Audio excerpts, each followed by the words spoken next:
அன்பு நேயர்களே, நாம் எப்பொழுது 21க்குள் வந்திருக்கின்றோம். பார்ட் 21. 21 என்பது முற்றுமுழுதாக இந்த இஸ்ரேலின் கொடுமையை பற்றி அரங்கேற்றுவோமா? இஸ்ரேலின் கொடுமை என்பது மனித குலத்துக்கு எதிரான ஒரு மனுஷ போக்கு கொண்டவன்கள். அதைத்தான் நாங்க காட்ட போறோம். புரியுதுங்களா? நாம் பார்ட் 10 தந்திருக்கின்றோம் இல்லையா? ஈரானில் பலத்த அடி வாங்கும் இஸ்ரேல் காசாவில் 140 பொதுமக்களை ஐடிஎஃப் கொண்டுள்ளது. அதாவது பாத்தீங்களா, அதாவது இந்த ஈரான் அடியை வாங்கிக்கிட்டு வேற எங்கேயாலும் அவன் கோபத்தை கொண்டு திணிக்கிறான். இதனால விளைய கொள்ளுங்க. இதை நாம் எப்ப சந்திக்கிறோம்? பார்ட் 10ல சந்திருக்கிறோம். பார்ட் 10 இப்பதான் பத்தி உலகம் விழிச்சு கொள்றாங்க. பார்ட் 10 சந்து இப்ப நமக்கு 4 தினங்கள் கடந்துட்டு இன்றைக்கு தானே அது உலக பரப்பில் ஒரு பேசி பொருளாக மாறி இருக்கின்றது. ஈரான்ல அடியை வாங்கிட்டு அப்பாவி சோத்துக்கு தண்ணிக்கு பசிய போக்க நிற்கிற போலியில் நிற்கிற மக்களை கொண்டு இந்த எளிய சாதியா அடிக்கிறான். இது ஒரு மனித குலத்துக்கு எதிரான வேலை இல்லையா? இதை சொல்ல போனா மரியாதை வேணுமா? இவனுக்கெல்லாம் என்னடா மரியாதை வேண்டி கிடக்கு? குலகார பயலுக்கெல்லாம் நெத்தனியாவுக்கெல்லாம் என்ன மரியாதை வேண்டி கிடக்கு? அவன் ஒரு காட்டு மிராண்டி, அவன் ஒரு மிருகம். அந்த மிருகத்துக்கு என்ன மரியாதை வேண்டி கிடக்கு? இந்த செம்பு தூக்கிகள், இந்த மாட்டு மூத்திரங்கள் தான் கூடுதலாக அவனுக்கு ஆதரவு பண்றாங்க. இதுவரைக்கும் இன்றைய தகவலின்படி இந்த 36 மணி நேரத்துக்குள்ள 77க்கும் கிட்டத்தட்ட 80 வச்சுக்கொள்ளுங்க. 80 ஏழை எளிய மக்கள் சாப்பாட்டுக்கு போலில் நின்ற மக்களை தான் இவர்கள் அழிச்சிருக்காங்க. என்ன சொல்ல போறோம் இதை? அதை குறித்து ஒரு ஒரு ஒரு ஒரு இளம் ஆர்மிக்காரன் ஐடிஎஃப், இஸ்ரேல் டிஃபென்ஸ் போர்சஸ், அந்த ஐடிஎஃப் ஷோர்ட் ஐடிஎஃப், அந்த ஆர்மிக்காரன் என்ன சொல்லலான்றத கேளுங்க. அந்த வீடியோ பரப்புல ஒரு உலகமே இதை பத்தி இவனுக்கு ஒரு மனித குலத்துக்கு எதிரான பேச்சு, மனித குலத்துக்கு எதிரான கொள்கை. அவன் என்ன சொல்றான் தெரியுமா? ஆங்கிலத்தில் சொல்றான். ஐடிஎஃப் ஆர்மிக்காரன் சொல்றான், காசா மீது குண்டு போட வேண்டுமா, அந்த மக்களை அழிக்க வேண்டும். பேபியை பத்தியோ குடிமக்களை பத்தி அவனுக்கு கவலை இல்லை. அதை பத்தி இது ஜோக்கா சீரியஸ் ஆகிற கேள்விக்கு அவன் சொல்றான் டெட் சீரியஸ். இதுக்கு மேல என்ன சொல்ல போறீங்க? நல்லா அதை கேளுங்க. நாங்க இதை சுலபா போட்டு தாரோம், கேளுங்க. அப்ப ஆக ஒரு மனித குலத்துக்கு எதிரான மிருகங்கள் இந்த உலகத்துல இருக்கணுமா அழிக்கணுமா? அதுக்காகத்தான் ஈரான் பெருசு கையில் எடுத்திருக்குது. இவன்கள் அந்த ஆமிகளுக்கு இவன் வயசுல உள்ள வந்து அந்த அருகாம்பைக்கு போறானுகள். எங்க அம்பாறை மாவட்டம் பொத்திவு அருகாம்பைக்கு வர இந்த மாதிரி சைக்கோ கேஸ் தான். அவனுக்கு சைக்கோவா மாறிட்டானுகள், அவனுக்கு சைக்கோக்குள்ள போயிட்டானுகள். இவனுக்கு என்ன மன்னிப்பு ஒண்ணு கிடக்கு? இவனுங்களை துண்டு துண்டா ரோட்டுல வெட்டி போகணுமா இல்லையா? சொல்லுங்க பாப்போம். இதயம் உள்ள மனுஷன் இதுக்கு மேல என்ன பாவத்தை பாக்குற? வெட்டுக்கு வெட்டு, குத்துக்கு வெட்டு, வெட்டுக்கு வெட்டு, குத்துக்கு குத்து, அதைத்தானே கொடுக்கணும். அதைத்தான் ஈரான் பெருசு செய்யுது. இத உண்மையிலே இது அங்க, அதாவது இஸ்ரேல்ல மனித அழிவே இல்லை. அதுக்காகத்தான் சொல்லியிருக்கிறார். நான் சொல்லிக்கிறோமே, ஈரான் பெருசு சொல்லி இருக்குது, உங்களோட உயிரை காப்பாத்தி ஓடி தப்பி கொள்ளுங்க. கடல் வழியாக அவர் தப்புகின்றார்கள். சைப்ரஸ் நோக்கி படை எடுக்கின்றார்கள். அருகம்பைக்கும் விசாவை போட்டு வந்து வருவாங்க இல்ல, அவங்க எந்த விசா தானே காசு தூக்கி வச்சு வந்தாச்சு. ஆக அங்க உயிர் எண்ணிக்கை குறைஞ்சிடுச்சு. ஆனா ஈரான்ல அப்படி இல்லையே. கிட்டத்தட்ட 350க்கு மேற்பட்ட மரணம், கிட்டத்தட்ட ஒரு 1350 காயம். ஏன்னா மக்கள் மேல இவன் அடிக்கிறான். அடி பிரச்சனை இல்லை. அது மக்களை குறி வச்சு அடிச்சாலும் சாப்பாட்டுக்கு நிக்கிற பசில நிக்கிற மக்களுக்கு எப்படி இருக்குது? இதை போய் எங்க போய் சொல்ல போறீங்க? இதுல என்ன மனித குணம் இருக்குது? மிருகம் கூட, புலி கூட, நான் அன்றைக்கு ஒரு வீடியோ ஒன்று பார்த்தேன். புலி கூட ஒரு பசிச்ச மிருகத்தை விட்டுட்டு போயிட்டு, அடுத்தது இந்த பிரெக்னன்ட் அந்த டெலிவரியா இருக்கிற ஒரு மிருகத்தையும் விட்டுச்சு போயிடுச்சு. இதுக்கு புலிக்கு வேங்கைக்கு பயங்கர பசி. அந்த பசிலையும் அதுக்கிட்ட ஒரு மனிதாபிமானம் இருக்குது. இந்த ஐடிஎஃப் நாய்க்களை கிட்ட மனிதாபிமானமே கிடையாது. மிகவும் உலகத்துல மோசமான, அதான் கிட்லர் சொன்னாராமே, நான் அந்த 80% அழிச்சு போட்டு போயிட்டேன், 20% நாய்க்களை விட்டு போட்டு போறேன், எனக்கு ஏசுவீங்க திட்டுவீங்க, அந்த 20% நாய்க்களை உலகத்துக்கு என்ன பண்ண போகுதுன்னு நீங்க நினைச்சு கொள்ளுவீங்க. கதை ஒன்று இருக்குது. அது எவ்வளவு தூரம் உண்மையானது? எனவே 33 பலஸ்தீனியர்களை கொன்ற இஸ்ரேல், இது முன்னாள் செய்தியா? காசா சிறைப்பிடிக்கப்பட்ட 3 பேரின் உடல்களை மீட்டது. அவங்க பணைய கைதியா கொண்டு போனாங்கல்ல, அதுல 3 பேர் பொடிய நேற்று மீட்டு இருக்குது ஐடிஎஃப். உணவு மற்றும் எரிபொருள் பற்றாக்குறைக்கு மத்தியில் காசா முழுவதும் இஸ்ரேலிய படைகள் தொடர்ந்து மக்களை கொண்டு வருகின்றன. இது மனிதாபிமான நெருக்கடியை மோசமாக்குகிறது. ஹமாஸின் 2023 தாக்குதலுக்கு பிறகு காசா பகுதியில் தடுத்து வைக்கப்பட்டிருந்த 3 கைதிகளின் உடல்களை மீட்டுள்ளதாக IDF கூறியுள்ளது.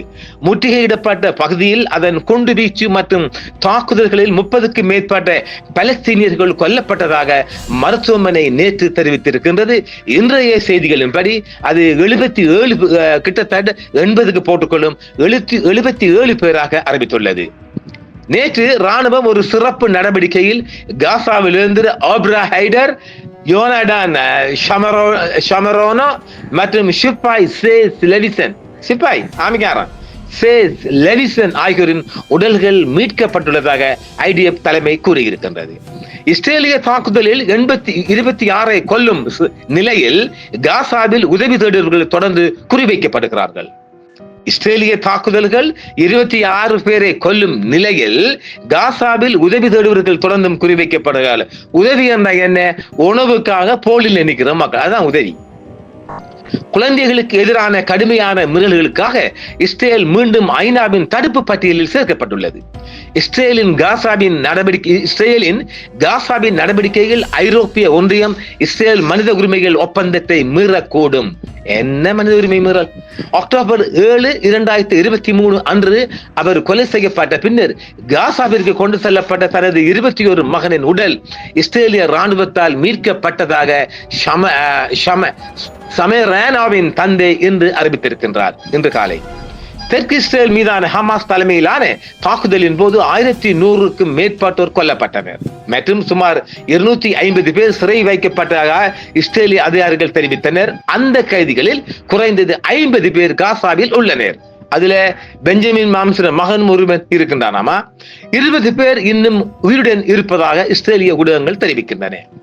காசா மீதான போரை நிரந்தரமாக முடிவுக்கு கொண்டு வருவதற்கும் இஸ்ரேலிய துருப்புக்கள் அந்த இடத்திலிருந்து முழுமையாக திரும்ப பெறுவதற்கும் இஸ்ரேலிய சிறையில் உள்ள அனைத்து பலஸ்தீன கைதிகளையும் விடுவிப்பதற்கும் ஈடாக அனைத்து இஸ்ரேலிய கைதிகளையும் விடுவிக்க தயாராக இருப்பதாக ஹமாஸ் பலமுறை கூறியிருக்கின்றது. ஆனால் நெதன்யாகு நிபந்தனைகளை நிராகரித்து தனது போரை தொடர்ந்தார். போரை தொடராட்டி அவங்க அரசியலை கொண்டு போக இயலாது. அதுதான் பிரச்சனை. இது சுமார் 56,000 பாலஸ்தீனிகளை கொன்றது. அவர்களில் பெரும்பாலானோர் பெண்கள் மற்றும் குழந்தைகள். ஐக்கிய நாடுகள் சபை பெரும்பாலான அரசாங்கங்கள் மற்றும் உரிமைகள் குழுக்கள் இனப்படுகொலை என்று அழைக்கும் ஒரு மிருகத்தனமான தாக்குதல் என்று வர்ணிக்கின்றது. ஒரு பாபரியனா மிருகத்தனம். சமீபத்தில் உணவு மற்றும் பிற அத்தியாவசிய பொருட்களுக்காக ஏங்கி தவிக்கும் பலஸ்தீனியர்கள் சுட்டுக் கொல்லப்பட்டனர். அமெரிக்கா மற்றும் இஸ்ரேலின் ஆதரவுடன் இயங்கும் ஒரு நிழல் குழுவான காசா மனிதாபிமான அறக்கட்டளை கடந்த மாதம் உதவி விநியோகத்தை தொடங்கி இருந்தது. 400க்கும் மேற்பட்டோர் கொல்லப்பட்டனர் மற்றும் கிட்டத்தட்ட 2000 பேர் காயமடைந்தனர். இன்று விடியற்காலையில் இருந்து இஸ்ரேலிய படைகள் குறைந்தது 33 பலஸ்தீனிகளை கொன்றன. அவர்களில் 6 பேர் உதவி தேடும் போது என்று காசாவில் உள்ள மருத்துவமனை வட்டாரங்கள் தெரிவித்தன. கடந்த 24 மணி நேரத்தில் குறைந்தது 77 பாலஸ்தீனிகள் கொல்லப்பட்டதாக காசாவின் சுகாதார அமைச்சகம் தெரிவித்திருக்கின்றது. இஸ்ரேலில் விதித்த 5 மணி நேரம் நீடித்த இணைய தடையின் போது இரவு முழுவதும் குறைந்தது 6 பேர் கொல்லப்பட்டதாகவும் கிழக்கு மற்றும் மத்திய காசாவில் உள்ள பகுதிகளை குறிவைத்து கடுமையான இஸ்ரேலிய பீரங்கி தாக்குதல்கள் நடத்தப்பட்டதாகவும் தெரிவித்தனர். அதாவது இங்க நேற்று நைட் லாஸ்ட் நைட் விடிய இங்க அடிச்சாங்கல்ல, இங்க ஈரான் மாம்ஸ் அடிச்சிச்சு இல்ல, அந்த அடியை தாங்க இல்லாம ஒரு அப்பா வீட்டை கொண்டு கொட்டிக்கிறாங்க. உங்க வீரத்தை கொண்டு ஈரான்ட காட்டுங்க. கான் யூஸ் நகரில் தெற்கே அல் மவாசியில் இடம்பெற்ற பலஸ்தீனியர்கள் தங்கியிருந்த ஒரு கூடாரத்தை ராக்கெட் தாக்கியதில் அவர்களில் 3 பேர் கொல்லப்பட்டனர். நுசைராட்டின் வடக்கே உள்ள ஒரு அடுக்குமாடி குடியிருப்பை குறிவைத்து மற்றொரு தாக்குதலில் ஒரு ஆணும் அவரது மனைவியும் கொல்லப்பட்டனர். காசாவிற்குள் எரிபொருள் நுழைவதற்கு இஸ்ரேல் தடை விதித்ததால் காசா நகரில் ஆம்புலன்ஸ்கள் முற்றிலும் இயங்குவது நிறுத்தப்பட்டுவிட்டதாக காசாவில் உள்ள மருத்துவ சேவைகள் தெரிவிக்கின்றன. உணவு மற்றும் மருந்துகளை இஸ்ரேல் முற்றுகையிட்டது அதன் 2 மில்லியனுக்கும் அதிகமான மக்களை பட்டினியின் விளிம்புக்கு தள்ளியுள்ளது என்று மத்திய கிழக்கில் போர் ஈரான் மீது ஒரே இரவில் அமெரிக்கா நடத்திய தாக்குதல்களால் விரிவடைந்ததால் காசாவில் மனிதாபிமான நெருக்கடியை உலகம் மறந்துவிடக் கூடாது என்றும் போப் லியோ அழைப்பு விடுத்துள்ளார். போப் ஆண்டவரும் சொல்லிட்டார். அமெரிக்க போப் ஆண்டவர் இஸ்ரேல் மற்றும் பலஸ்தீனத்தை உள்ளடக்கிய இந்த சூழலில் குறிப்பாக காசா மற்றும் பிற பிரதேசங்களில் போதுமான மனிதாபிமான உதவிக்கான அவசரம் அதிகரித்து வரும் நிலையில் மக்களின் அன்றாட துன்பங்கள் மறக்கப்படும் அபாயம் உள்ளது என்றும் போப் ஆண்டவர் கூறியிருக்கின்றார். தற்பொழுது இந்த செய்தியை நாம் வழங்கிக் கொண்டிருக்கின்ற போது ஈரான் மீது இஸ்ரேல் ஒரு பயங்கரமான பதிலடியை கொடுத்து கொண்டிருக்கின்றது. நாம் நாளை காலை அது பற்றி பார்க்கலாம். 33 கிலோமீட்டர் அகலமுள்ள ஹாமஸ் ஜலச்சந்தியை மூட ஈரான் எந்த ஒரு முயற்சியையும் கடந்து செல்லும். ஈரான் முடிவை கடந்து போக்குவரத்தை கண்டறிந்தால் வெடிக்க தயாராக இருக்கும் வெடிமருந்துகளுடன் 2 கிலோமீட்டர் அகலமுள்ள கப்பல் பாதைகளில் தெஹ்ரான் தோண்ட முயற்சிப்பதை கிட்டத்தட்ட நிச்சயமாக காண முடியுமா? இது ஒரு உலக ஊடகம் ஒன்றில் கடல் கன்னிவெடிகள் அஞ்சப்படுகின்றன. மேலும் ஈரான் பல ஆயிரக்கணக்கான கடல் கன்னிவெடியை வைத்திருப்பதாக கருதப்படுகிறது. அவற்றில் சீனாவில் தயாரிக்கப்பட்ட EM-52 அடங்கும். இது ஒரு இலக்கை கண்டறிந்தால் கடல் படுகையில் இருந்து ஒரு ராக்கெட்டை ஏவுகிறது. அதே போல் தண்ணீரில் நங்கூரமிடக்கூடிய பிற கன்னிவெடிகளும் அடங்கும். 2 விதமான கன்னிவெடிகளை கடல்ல புதைக்க போறாங்க. ஈரானா வெச்சாண்ட ஆப்பு. இருப்பினும் தெஹ்ரானுக்கு ஒரு சவால் வெற்றிகரமாக ஆயுதங்களை நிலைநிறுத்துவதாகும். ஏனெனில் இந்த பயிற்சி ஒப்பீட்டளவில் விரைவாக செயல்பட வேண்டும் மற்றும் நீர்மூழ்கி கப்பல்களை நம்பியிருக்க வேண்டும். ரஷ்யாவில் தயாரிக்கப்பட்ட 3 பெரிய கிலோ வகுப்பு மற்றும் மிக் ஜெட் கதிர் வகுப்பு நீர்மூழ்கி கப்பல்களின் ஒரு குழு ஈரானிய கடற்கரையில் இருந்து வரும் கப்பல் எதிர்ப்பு பேட்டரிகள் IRGC-யால் ஈர்க்கப்படும் சிறிய வேக ரோந்து படகுகள் மற்றும் வான் மற்றும் கடல் ரோன்ஸ் ஆகியவற்றின் கலவையால் கடல் சுரங்கத்தை ஆதரிக்க முடியும். இருப்பினும் கரையோர அடிப்படையிலான எந்த ஒரு திறனும் இஸ்ரேலாலும் அநேகமாக அமெரிக்காவாலும் உடனடியாக தாக்கப்பட வாய்ப்புள்ளது. 2 பேரும் கடல் பகுதியில மிகப்பெரிய இழப்பை பார்க்கலாம் என்று சொல்லப்படுகின்றது. கன்னிவெடிகளை அகற்றுவது என்பது ஒரு சிக்கலான பணியாகும். ஒப்பீட்டளவில் போட்டியற்ற சூழலில் சிறப்பாக கையாளப்படுகிறது. மேலும் 1991 வளைகுடா போரில் ஈராக் கன்னிவெடிகளால் 2 அமெரிக்க போர் கப்பலான USS திரிபோலி மற்றும் USS பிரின்ஸ்டன் சேதமடைந்தன. ஆனால் அமெரிக்கா இப்பகுதியில் கணிசமான ராணுவ சொத்துக்களை குவிக்கொண்டுள்ளது. அதாவது இந்த வளைகுடாவில் இப்ப மிக பலமான ராணுவ பலங்களை வச்சிருக்காங்களே. ஈராக்கிட தாக்குதலுக்கு பிற்பாடு 1990ஆம் ஆண்டுக்கு பிற்பாடு அமெரிக்கா வளைகுடாவின் சகல பகுதிகளிலும் ஈரான் தவிர்ந்த சகல பகுதிகளிலும் கடல் பக்கமாக தனது நாங்க சொன்ன நாசகாரிகளை 3 நாசகாரியை வச்சிருக்கிறா. இன்னும் தேவையான நாசகாரியை கொண்டு வரலாம். அது நவீன ரக நாசகாரின்னு சொல்லலாம். சரி, நீர்வழியை திறந்து வைத்திருக்க முயற்சிக்கும் ஈரான் மிகவும் குறிப்பிடத்தக்க இடையூறுகளை ஏற்படுத்தக்கூடும். மேலும் அமெரிக்கா மற்றும் பிற கடற்படை பிரிவுகளுக்கு கடுமையான ஆபத்தை விளைவிக்கும் என்றும். ஆனால் இந்த காரணங்களுக்காக ஹார்முஸ் ஜலச்சந்தியை மூடுவதற்கு ஈரானின் ஒருங்கிணைந்த முயற்சி கணிசமான மற்றும் விரிவான அமெரிக்க இராணுவ எதிர்வினையை தூண்டும் என்றும் தெரிவிக்கப்படுகிறது.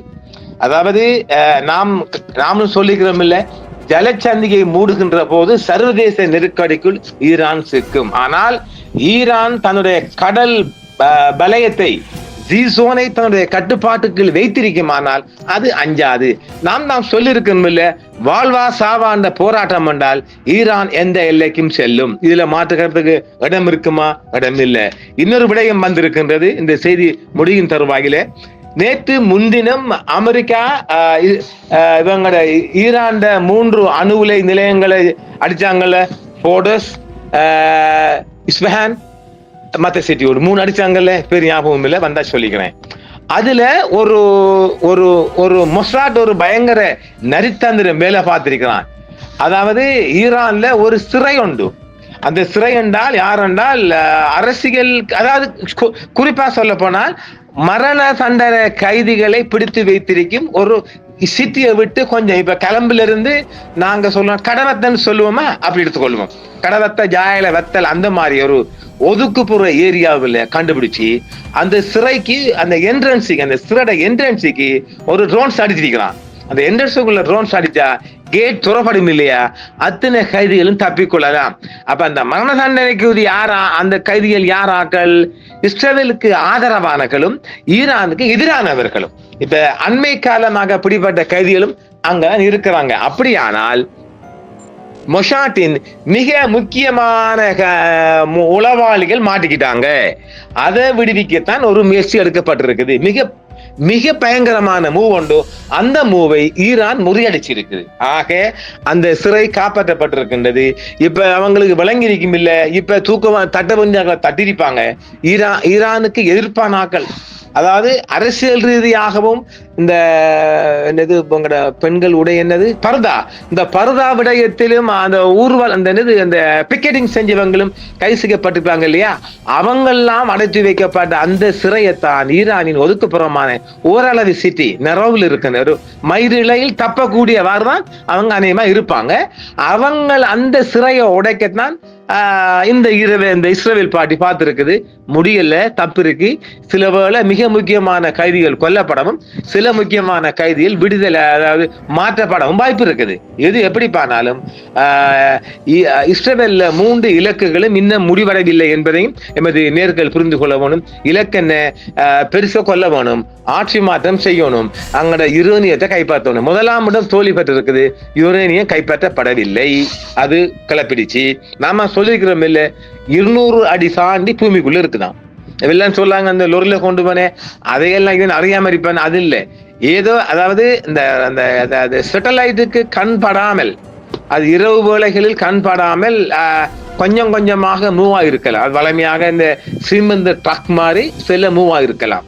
அதே இந்த ராணுவ ரக்ஸுகள் பயணிக்கிற மாதிரி அந்த மாதிரி ஒரு டிரான்ஸ்போர்ட் அமைத்து அரேஞ்ச்மெண்ட் பண்ணி அது அங்கிருந்து ரிமூவ் பண்ணப்பட்டிருக்கலாம் என்று ஒரு ஊடகம் சொல்லுகின்றது. எது எப்படி பார்த்தாலும் இப்போதைக்கு அவங்க ஈரானுக்குள்ள அமெரிக்கா ஒரு பாய்ச்சல் பாய் இருக்குது. அந்த பாய்ச்சல தான் ஈரான் பெரியவரை கொண்டுட்டு மிக முக்கியமான ஆக்களையும் கொண்டுட்டு இவர் இறக்க போறாங்க. யாரு?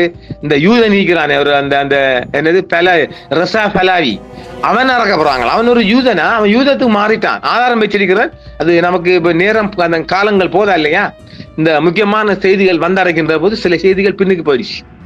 நமக்கு விடிய எங்க பாருங்க, நமக்கு 4 மணி நேரத்துக்கு ஒருக்கா செய்தி கொடுக்கல. அதையும் பார்த்துக் கொள்ளுங்க. இது நமக்கு ஒரு உழைக்கும் துறையா இல்ல, இது சும்மா ஒரு டைம் பாஸ்டிங். அதை நாம பகிர்ந்து, அவ்வளவுதான். இப்பயும் நமக்கு இந்த செய்தி உங்களுக்கு சொல்லுகின்ற போது வேறு வேறு படங்கள் எல்லாம் வந்து, இன்னும் ஒரு விடயம், சில முக்கியமான வீடியோ கிளிப்புகள் நமக்கு கிடைக்க பெற்றாலும் இந்த செய்தி பிரிந்ததுக்கு ஒரு காரணம், நான் மிகவும் விரும்புகின்றேன் உங்களுக்கு எல்லாவற்றையும் காட்ட வேண்டும் என்று. அது இங்க அவங்க ரெக்கார்ட் பண்ணி அனுப்புகின்ற போது யூடியூப் தளத்தால் அவங்களுக்கு அனுமதி மறுக்கப்படுகின்றது. பாத்தீங்களா எங்க இருந்து வருது? மிக மிக முக்கியமான 20 நீங்க பார்க்காத பல வீடியோக்கள் என்னிடம் இருக்கின்றது, பாதுகாப்பா இருக்கின்றது. அவைகளை உங்களுக்கும் பகிர்ந்து கொள்வதற்கு ஆசைப்பட்டு அனுப்புகின்ற போது அமெரிக்காவின் யூடியூப் தளத்தால் அது எங்களுக்கு தடை வருகின்றது. அதை பிரசுரிக்க முடியாது சற்று முன்னர் எனக்கு தகவல்கள் இருக்கிறாங்க. அதனால் இஷ்டப்படி அதனால் வேறு மாதிரியான படங்களை போடலாமே ஒழிய நேச்சுரலான இயற்கை, அதாவது இயற்கையாக நடந்த அந்த ஸ்பாட்ல எடுக்கப்பட்ட படங்கள் நம்மளால் வழங்க முடியாமல் இருக்கின்றது என்பதையும் மனவேதனை தெரிவித்துக் கொள்கின்றேன். என்றும் உங்களுடன் சன்ரைஸ் இந்தியா டிவி. சப்ஸ்கிரைப் பண்ணுங்கள், பெல் பட்டனையும் கிளிக் செய்யுங்கள். உங்கள் ஆதரவே எங்கள் சேவை. ஆதரவு தாருங்கள், அரவணைப்போம். மறக்காம சர்ப்ரைஸ் பண்ணுங்க. தேங்க்யூ.